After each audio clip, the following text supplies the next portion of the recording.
Friends, in this video we are going to discuss about the important topics in memory management: page fault, virtual memory and demand paging. So if anybody missed the paging concept video, first watch that video, then come to this video. And these topics are the prerequisite for learning the page replacement algorithms also. So page fault. So generally page fault occurs when a program attempts to access data. Data means it's a page that is in its address space, that means logical address space, but that is not currently available in the physical memory. That means we know the concept of paging. In paging, our process is divided into number of pages, and in main memory, memory is divided into number of frames. Here the frame size is equal to page size, and we have to maintain one page table in the primary memory, and that table consists of the mapping between each logical address of the page into original physical address in the main memory. Suppose CPU trying to access page 3 of a process P1, and it directly goes to the page table. In the page table there is no corresponding frame is available. Such situation is called page fault. That means CPU generated the logical address, but that logical address is not available in physical memory. This is called page fault.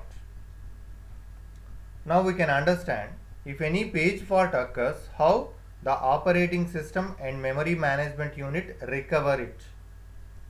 So we can easily understand by using this diagram. Here load M means the processor generates one request for accessing a particular page. So this is the request coming to the page table. We know the page table having the information of the page number and the corresponding frame number. If the page table doesn't having the corresponding frame number of the given page number, the memory management unit generates a trap message, the trap given to the operating system. Then the operating system try to get back the page from the secondary storage. We know that all the pages are in secondary storage. So from this, the page is get back from the secondary storage and stored in the physical memory. Physical memory means RAM. And finally the page table is updated with the information. Now the page table having the corresponding frame entry of the given page number. Then it gives the instruction to the CPU, restart the instruction, previous instruction. So this is how the page can be replaced. Page can be replaced. That means the CPU is trying to access a particular page. That page is not available in the physical memory. Then immediately memory management unit gives the instruction to the operating system about this. Then operating system get back the page information from the secondary memory to the physical memory, and it update the page table. Then final instruction given to the CPU. Now the page is coming, so you can restart the instruction. This is how we can rectify the page fault. So the next topic is virtual memory. So virtual memory is a storage scheme like our primary memory, secondary memory. Virtual memory is also a storage scheme. So here we have to understand why virtual memory. Means we know for every process there should be a page table in the main memory. For example, there are 100 processors coming to the main memory. We have to maintain 100 page tables in the memory. So it is the wastage of the memory, and at some point of time the degree of multi-programming is decreases because we are having very limited primary memory when compared to the other memories, and it is also very costly resource.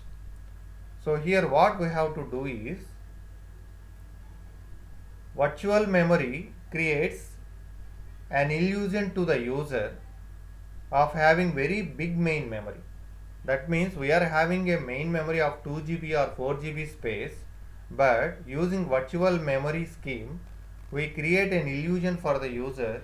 We are having more than 2 GB or more than 4 GB or 8 GB main memory. So how can you make that illusion? Means we get some portion of the secondary memory and the operating system treat it as a main memory. That means definitely every computer having a secondary memory, and secondary memory is large, huge when compared to the primary memory. Let us say we are having 2 GB RAM, definitely we are having some 50 GB or 1 TB hard disk. So compared to the primary memory, secondary memory is always very large. So we can get some portion of the secondary memory and treat it as main memory, so that we can create an illusion to the user. We are having big main memory. Now user can load the bigger size process than the available main memory. That means one process coming, even the process divided into pages, even though page size is 1 GB, but we are having only 1 GB RAM or 2 GB RAM, we cannot accommodate it. So using this virtual memory concept, we can accommodate, because we are using the secondary memory, portion of the secondary memory also as a primary memory. That is the advantage. And operating system loads the different parts of more than one process in the main memory. So we know it very well. So this is all about virtual memory concept. So generally virtual memory concept is coming in case of paging. So because of paging, we need to occupy more primary memory space. At some point it definitely reduce the efficiency, so that we need to implement one more mechanism, that is called virtual memory. So next we have to discuss about demand paging concept. So demand paging means, here the processes stored in the secondary memory and pages are loaded only on demand, not in advance. So we know the page table information. So page table having all the pages of a particular process. For example, a process is loading into the main memory means that process is divided into pages and all the pages information is stored in the main memory. That means for every process there should be one page table available. But in real situations, all the partitions of the process, means all the pages of the process, are not used at a time. Only a few pages are used and few pages are in rest mode. So because of this, we have to occupy more primary memory. So for that reason, we need to implement one more mechanism called demand paging.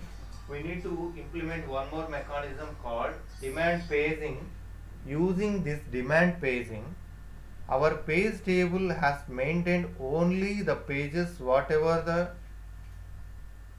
requests coming from the CPU. For that only we maintain the pages in the page table.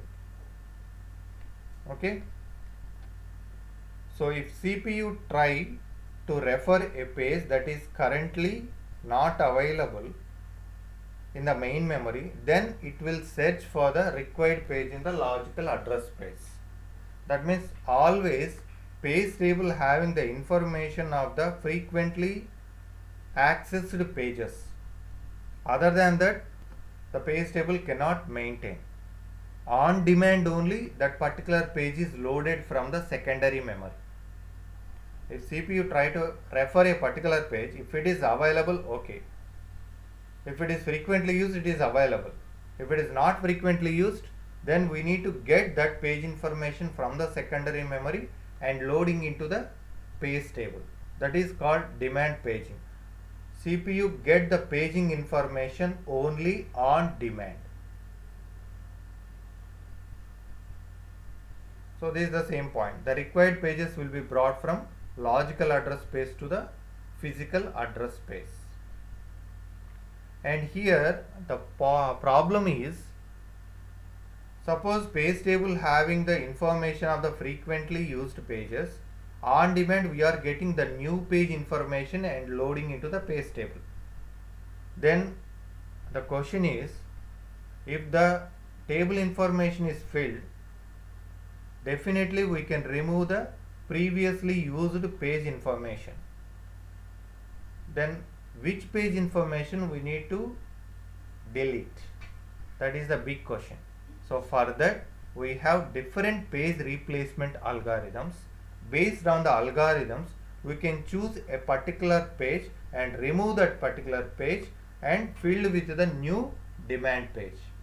So this is the different concept, page replacement algorithms, and we have so many page replacement algorithms that we will discuss in the later videos.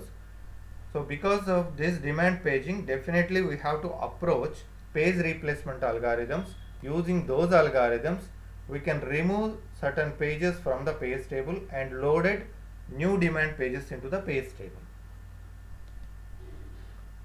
And finally, we can update the page table information. On demand, we are getting the new page information and update the page table information. So that is about demand paging. So I hope you enjoy this session. Thank you.